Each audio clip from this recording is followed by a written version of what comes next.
बाहर काफी ठंडी ठंडी हवाएं चल रही थी। ठंड से लोगों के हाथ पैर सुन पड़ रहे थे। यहाँ तक कि लोग अपने घरों में रजाई से बाहर निकलने की भी नहीं सोच रहे थे। वहीं कविता, जो अपनी माँ सुनीता के साथ रहा करती थी, वो एक छोटी मोटी कंपनी में काम करके अपने परिवार का गुजर बसर किया करती। पिता के जाने के बाद उसने ही अपनी माँ की सारी जिम्मेदारी उठाई थी। ऐसे ही एक शाम सुनीता अब अपने हाथों में पूजा की थाली लिए मंदिर जाती है और वहाँ पंडित जी से कहती है, पंडित जी, कविता पूरे 22 साल की हो चुकी है। आखिर कब मेरी बेटी के लिए कोई अच्छा लड़का मिलेगा? मैं तो चाहती हूँ कि वो एक ऐसे घर में जाए जहाँ उसे किसी भी तरह की कोई दिक्कत ना हो, पर अब तक आपने ऐसा कोई लड़का नहीं बताया। ऐसा लगता है आपने मेरी बेटी के लिए कोई रिश्ता ढूंढा ही नहीं। आप और लोगों की बेटियों के रिश्ते लगवा रहे हैं, पर मेरी बेटी के लिए रिश्ता क्यों नहीं आ रहा? जी देखिए सुनीता बहन, मैं मानता हूँ कि मैं और लड़कियों के लिए रिश्ते लेकर आ रहा हूँ और यहाँ तक कि मैं उनकी शादी अभी करवा रहा हूँ, पर आप समझने की कोशिश करिए, मैं जिनकी शादी करवा रहा हूँ वह कोई ऐसी वैसी फैमिली नहीं है, बल्कि बड़े बड़े घर के लोग हैं। अब वह लोग दहेज देने को भी तैयार हैं और मेरे पास रिश्ते भी ऐसे ही आते हैं जो खुल्लम खुल्ला दहेज मांगते हैं। लेकिन आपके घर के हालात ऐसे नहीं है कि आप लड़के वालों को दहेज दे सके, ये बात आप भी बेखूबी जानती हैं। और वैसे भी कविता बेटी न सिर्फ आपकी है, बल्कि वह मेरी भी बेटी जैसी है। मैंने भी उसे बचपन से यहाँ खेलते कूदते और यहाँ तक कि पढ़ते हुए भी देखा है। मैं अपनी बच्ची को किसी ऐसे घर में नहीं डाल सकता जहाँ उसे सिर्फ तकलीफ मिले, वह भी सिर्फ दहेज के पीछे। भले ही मैं अपनी बच्ची कविता के लिए थोड़ा कम अमीर परिवार ढूंढूंगा, लेकिन ऐसा घर ढूंढूंगा जहाँ उसे सुख और शांति मिले। पंडित जी की बात सुनकर अब सुनीता को भी यही लगता है कि शायद पंडित जी बिल्कुल सही कह रहे हैं, इसलिए वो बिना कुछ कहे मंदिर में पूजा करके अपने घर वापस आ जाती है। ऐसे ही कुछ दिन गुजरते हैं और एक दिन पंडित जी अचानक सुनीता के घर आते हैं। वहाँ वो देखते हैं कि कविता चूल्हे पर खाना बना रही थी। जैसे ही कविता पंडित जी को देखती है, वो फौरन उनके पैर छूकर उनका आशीर्वाद लेती है और फटाफट उनके लिए चाय चढ़ा देती है। पंडित जी, आज आपका यहाँ कैसे आना हुआ? सुनीता बहन, मैंने तुम्हें कहा था ना कि मैं अपनी बच्ची के लिए एक ऐसा रिश्ता ढूंढूंगा जहाँ उसे सुख और शांति दोनों मिले। और देखो, मुझे मेरी बिटिया के लिए एक ऐसा ही घर मिल गया है। वह परिवार ना तो ज्यादा अमीर है और ना ही ज्यादा गरीब, और सबसे अच्छी बात तो ये है कि उनकी दहेज की मांग नहीं है। अरे वाह, ये तो बहुत अच्छी खबर सुनाई है आपने पंडित जी। अगर वो बिना दहेज के शादी कर रहे हैं तो मुझे कोई परेशानी नहीं, क्योंकि आज के जमाने में अगर कोई दहेज नहीं ले रहा तो वो हमारी किस्मत है। पंडित जी की बात सुनकर सुनीता को सुकून मिलता है और इस तरह अमन और कविता का रिश्ता पक्का हो जाता है। समय गुजरता है। गुजरते समय के साथ अमन और कविता की शादी हो जाती है। शादी के बाद कविता अपनी ससुराल आ जाती है, जहाँ एक छोटा सा कच्चा मकान था और सुख सुविधा के नाम पर कुछ भी नहीं था। और जब अगली सुबह होती है तो उसके साथ निर्मला चिल्लाती हुई कहती है, अरे ओ कविता, सूरज निकल आया है और तू अभी तक पड़ी है। चल जल्दी उठ, नल से पानी भर कर ला और चूल्हा सुलगा। जाड़ों के दिन है, सब काम टाइम से होनी चाहिए। जी माँ जी, मैं अभी उठती हूँ, बस रात को ठंड की वजह से नींद नहीं आई थी, इसलिए थोड़ी आंख लग गई। नींद कैसे आएगी, महलों की रानी जो ठहरी। अब गरीबी में आई है तो आदत डाल ले, यहाँ रजाई गद्दे नहीं मिलेंगे, इसी पतले कंबल में गुजारा करना पड़ेगा। जा अब बातें कम बना और काम पर लग जा। कविता कांपती हुई बाहर आती है और कड़ाके की ठंड थी। उसके पास पहनने को एक ढंग का स्वेटर तक नहीं था। वो ठंडे पानी से बर्तन मांजने लगती है, तभी उसका पति अमन वहाँ आ जाता है। अरे कविता, तुम इतनी सुबह इस बर्फ जैसे पानी में हाथ क्यों डाल रही हो? रुको, मैं थोड़ा पानी गर्म कर देता हूँ, फिर तुम काम कर लेना। नहीं नहीं अमन जी, आप रहने दीजिए। माँ जी देख लेंगी तो गुस्सा करेंगी। वो कह रही थी कि हमें गैस बचानी चाहिए। माँ तो पुरानी सोच की है, वो नहीं समझती कि इस ठंड में बीमार पड़ जाओगी। तुम अंदर जाओ और थोड़ा हाथ सेक लो, बाकी का काम मैं देख लूंगा। मुझे बुरा लगता है जब तुम इस ठंड में ऐसे ठिठुरती हो। अमन अपनी माँ से छुपकर कविता की मदद करता है। वो खुद लकड़ियाँ काटता है और चूल्हा जलाने में हाथ बटाता है, लेकिन सास निर्मला की नजर सिर्फ कविता पर टिकी रहती है। और जब वो अंदर से बाहर आती है तो अपने बेटे को काम करते देखकर कहती है, देख रही हूँ मैं बेटा कि तू हाथ बटा रहा है और बहू आराम कर रही है। अमन, तू इसे बिगाड़ रहा है। अगर अभी से काम की आदत नहीं डाली तो ये इस गरीब घर में कैसे रहेगी? माँ, काम करने से मना कौन कर रहा है? पर देखो तो सही कितनी ठंड है। इसके पास तो ढंग का शॉल भी नहीं है। सोच रहा हूँ कि इस महीने जो मेरी पगार मिलेगी उससे इसके लिए अच्छा स्वेटर ले आऊँ। अच्छा, घर में खाने को दाना नहीं है और तुझे स्वेटर की पड़ी है। पहले राशन देखेंगे या इसकी फरमाइशें पूरी करेंगे। कविता ये सब सुनकर चुप हो जाती है। उसे दुख होता है कि उसकी वजह से माँ बेटे में बहस हो रही है। वो सूखी रोटी और नमक खाकर दिन गुजारती है, पर कभी शिकायत नहीं करती। ऐसे ही समय गुजरता है। एक रात ठंड इतनी बढ़ जाती है कि कविता की कपकपी छूटने लगती है और जब अमन आंखें खोलता है तो वो अपना चादर कविता को उड़ाते हुए कहता है, कविता, तुम ये भी ले लो, मुझे ठंड नहीं लग रही। नहीं अमन जी, आप खाली बदन सोएंगी तो बीमार पड़ जाएंगे। आप बहुत मेहनत करते हैं, आपका ठीक रहना जरूरी है। तुम मेरी फिक्र छोड़ो। तुमने अपनी माँ का घर छोड़कर मेरा साथ देने का फैसला किया, ये मेरे लिए बहुत बड़ी बात है। मैं भले ही गरीब हूँ, पर वादा करता हूँ कि एक दिन तुम्हें सारी खुशियाँ दूंगा। अभी थोड़े दिन हिम्मत रखो।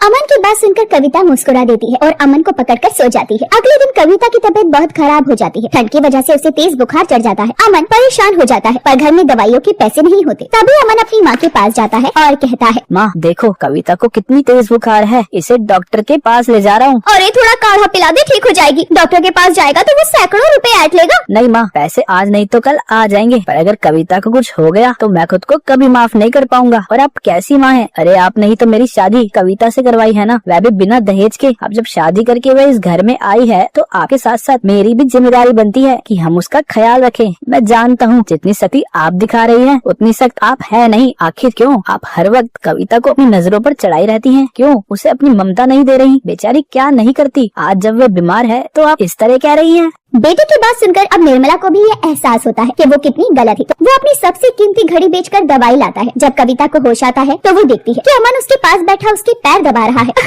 आप मेरे लिए इतना सब क्यों करते हैं? मैं तो बस आपकी एक गरीब पत्नी हूँ। तुम मेरी पत्नी ही नहीं मेरी ताकत हो। गरीबी हमारे नसीब में है, पर दिल तो हमारा अमीर हो सकता है ना। जब तक मैं हूँ तुम्हें घबराने की कोई जरूरत नहीं है। अमन का ये प्यार देखकर कविता अपना सारा दुख भूल जाती है। उसे समझ आता है कि ससुराल भले ही गरीब है और सास सख्त है, पर अगर पति का साथ हो तो सूखी रोटी भी छप्पन भोग जैसी लगती है। धीरे धीरे निर्मला का दिल पिघलने लगता है और वो भी अपनी बहू को बेटी की तरह प्यार कर। शिवानी बहुत ही आलसी लड़की थी, जिसे सारा दिन आराम करना बहुत ज्यादा अच्छा लगता था। लेकिन घर का सारा काम तब भी उसे ही करना पड़ता था, क्योंकि उसके घर में उसके अलावा उसके सास ससुर और उसका पति, उसका एक बेटा और देवर थे। शिवानी आलस के साथ उठती है और रसोई में जाते हुए खुद से कहती है, क्या यार, रोज सुबह की वही मजदूरी करनी पड़ती है। रोज सुबह उठो, सब लोगों के लिए खाना बनाओ, पूरा घर साफ करो। ये तो एक ऐसा काम है जिसकी सैलरी भी नहीं मिलती। हाय कितना काम पड़ा है। शिवानी ऐसे ही अफसोस करते हुए सब लोगों के लिए पोहे बनाकर रख देती है। उसका पूरा परिवार साथ में खाना खाने के लिए बैठता है और उसकी सास ने कहा, शिवानी बहू, आज तो सब लोगों की छुट्टी थी, कम से कम आज तो सब लोगों के लिए कुछ बढ़िया सा बना देती। तो रोज सुबह ये पोहे बनाकर रख देती है। कुछ अच्छा खाने का मन कर रहा था। मुझे तो लगा था आप किसी दिन सुबह नाश्ते में छोले भटूरे डोसा या कुछ अलग बनाओगी, लेकिन आप तो रोज पोहा बना देती हो। सब लोगों की बातें सुनकर शिवानी भड़क जाती है और कहती है, बस बस, आप लोगों ने मुझे मजदूर समझा हुआ है क्या? सुबह उठकर इतना सारा काम करती हो। आपको पता है अभी भी घर का कितना काम पड़ा हुआ है। अगर इतना ही है कि बढ़िया बढ़िया खाना चाहिए तो आप एक काम करिए, देवर जी की शादी करवा दीजिए। शिवानी ये बोलकर अब खुद भी नाश्ता करने के लिए बैठ जाती है और सब उसे घूरते रह जाते हैं। और उसकी सास ने कहा, वैसे शिवानी बहू बात तो ठीक कह रही है। अगर हम छोटे की शादी करवा देंगे तो घर में एक और बहू आ जाएगी और दोनों मिलकर काम कर लिया करेंगे। यही तो मैं चाहती हूँ कि अब जल्दी से देवर जी की शादी हो जाए और उसके बाद मैं अपनी देवरानी पर हुक्म चलाऊं और मुझे कोई भी काम न करना पड़े। ठीक है, फिर हम छोटे के लिए रिश्ता देखना शुरू करते हैं और अब उसकी भी शादी करवा देते हैं। ऐसे कुछ दिन गुजरते हैं और शिवानी के देवर के लिए मिताली नाम की लड़की का रिश्ता आता है। मिताली बहुत सुंदर पढ़ी लिखी थी और कुछ दिनों में शिवानी के देवर और मिताली की शादी हो जाती है। शादी के अगले दिन शिवानी अपने कमरे में बैठी हुई थी और खुद से बोल रही थी, अब मजा आएगा ना, मुझे कोई काम नहीं करना पड़ेगा। देवरानी जी पहले रसोई की रस्म के लिए सब लोगों के लिए नाश्ता बनाई लेगी। चलो थोड़ी देर सो लेती हूँ। शिवानी ये बोलकर सोने ही लगती है कि तभी उसकी सास उसे आवाज लगाती है। शिवानी ड्राइंग रूम में जाती है और कहती है, क्या बात है माँ जी, आप सुबह सुबह मुझे इतना शोर करके क्यों जगा रही हैं? आज तो देवरानी की पहली रसोई की रस्म होने वाली है ना। वो सब तो ठीक है बहू, लेकिन तू घर में बड़ी है, तुझे उसके पास खड़े हो जाना चाहिए और उसे सारी चीज समझा देनी चाहिए। अभी उसे इस घर की सभी चीजों के बारे में नहीं पता। हे राम, मुझे तो लगा था कि देवरानी के आने से मेरी सारी परेशानी दूर हो जाएगी, लेकिन अभी भी घर में कितना काम पड़ा है। अब शिवानी मिताली के पास रसोई में जाती है और उसे समझाते हुए उसे खुद ही अलग अलग तरह का नाश्ता बनाना पड़ता है। वो नहीं चाहती थी कि वो मिताली को ये बताए कि वो रोज सुबह नाश्ते में पोहे बनाती है, वरना मिताली को भी इस चीज की आदत लग जाती। इसलिए शिवानी मिताली को दिखाने के लिए तरह तरह का नाश्ता बनाती है। दोनों मिलकर टेबल पर नाश्ता लगा देती हैं। वाह शिवानी, क्या डोसा बनाया तुमने। एक काम किया करना, अब तो मिताली आधा काम करवा देगी घर का, तो तुम मेरे लिए रोज सुबह नाश्ते में डोसा ही बना दिया करना। हाँ शिवानी बहू, ये मूंग दाल का हलवा भी तुमने बहुत स्वादिष्ट बनाया है। तुम मेरे लिए हफ्ते में एक दिन मूंग दाल का हलवा बना दिया करना। और मैं तो भाई हल्का ही खाता हूँ, तो मैं खिचड़ी खाया करूंगा। अब तो तुम्हारा काम हल्का हो गया, मिताली जो आ गई है, इसीलिए तुम मेरे लिए हर रोज खिचड़ी बनाना। समझ में नहीं आ रहा कि देवरानी के आने से मेरा काम कम हुआ है या बढ़ा है। ये लोग तो मुझे ऐसे ऑर्डर दे रहे हैं जैसे मैं किसी होटल की शेफ हूँ। शिवानी परेशान हो जाती है। वहीं थोड़ी देर में दोनों बहुओं को घर का काम करना था और मिताली का उदास चेहरा देखकर शिवानी ने कहा, क्या बात है मिताली, घर का काम करना शुरू करो, तुम इतनी परेशान क्यों नजर आ रही हो? फिर दोपहर के खाने की तैयारी भी करनी है। भाभी माफ करना, मुझे घर का काम करना नहीं आता और मुझे खाना बनाना भी नहीं आता। माँ ने आप लोगों से ये बात छुपाई। उन्होंने बोला कि जब रिश्ता पक्का हो जाएगा तो मैं सब कुछ सीख जाऊंगी, लेकिन आप लोगों ने महीने में ही शादी करने को बोल दिया तो मैं कुछ सीख ही नहीं पाई। ये बात सुनकर जैसे शिवानी के पैरों तले जमीन खिसक जाती है। उसे ये लगा था कि अब उसे कोई भी काम नहीं करना पड़ेगा, लेकिन यहाँ उल्टा ही हो जाता है। अब पहले तो शिवानी को मिताली को सिखाने के लिए पूरे घर का काम करना पड़ता है और दोपहर का खाना भी खुद बनाना पड़ता है। ये सब कुछ करते हुए शिवानी ने अपने मन में कहा, क्या सोचा था, क्या हो गया, चीन पहुँचना था, जापान पहुँच गई। सोचा था क्या हो गया, चीन पहुँचना था, जापान पहुँच गई। क्या सोचा था, क्या हो गया, चीन पहुँचना था, जापान पहुँच गई। सोचा था घर में देवरानी आ जाएगी तो मेरा काम थोड़ा हल्का हो जाएगा, लेकिन यहाँ तो आफत आ गई है। हाय, कितना काम पड़ा है। शिवानी ऐसे ही अफसोस कर रही थी, लेकिन अफसोस करने के अलावा उसके पास कोई भी चारा नहीं था। वो खुद को दिलासा देते हुए पूरे घर का काम करती है। ऐसे ही एक हफ्ता बीत जाता है। अब धीरे धीरे खुद ब खुद उसकी आलस करने की आदत खत्म हो जाती है। वहीं एक दिन वो जब अपने बिस्तर से उठती है तो खुद से कहती है, उठ जाओ शिवानी, अब तो तू अपनी देवरानी से कोई उम्मीद भी नहीं कर सकती। तुझे उठकर सब लोगों के लिए नाश्ता बनाना है और उसके बाद पूरे घर का काम करना है, और आज तो धोने के लिए कपड़े भी बहुत सारे पड़े हैं। अब शिवानी जैसे ही रसोई में जाती है तो देखती है कि मिताली ने सारा नाश्ता बनाकर तैयार कर दिया था। ये देखकर वो हैरान रह जाती है और कहती है, ये सब क्या है मिताली, तुमने तो कहा था कि तुम्हें खाना बनाना नहीं आता, तो ये सब कुछ तुमने कैसे बनाया? दीदी, मुझे बहुत अच्छी तरह से सीखना आता है। पूरे महीने से मैं आपको नाश्ता बनाते हुए देख रही हूँ। मुझे नहीं पता ये नाश्ता कैसा बना है, लेकिन मैंने कोशिश जरूर की है। उम्मीद करती हूँ कि सब लोगों को भी बहुत पसंद आएगा। मिताली, भले ये खाना अच्छा बनाओ या बुरा बनाओ, तुमने इसे दिल से बनाया है, यही बहुत बड़ी बात है। चलो सब लोगों के आगे नाश्ता परोस देते हैं, और उसके बाद बहुत काम पड़ा है। अब शिवानी और मिताली सभी घर वालों के आगे नाश्ता परोस देते हैं। सब घर वाले नाश्ता खाते हैं और उन्हें वो बहुत पसंद आता है। अब शिवानी के ऊपर से सब लोगों के लिए नाश्ता बनाने की जिम्मेदारी तो कम हो ही जाती है। धीरे धीरे शिवानी और मिताली घर का काम मिल बांट कर करने लगती हैं।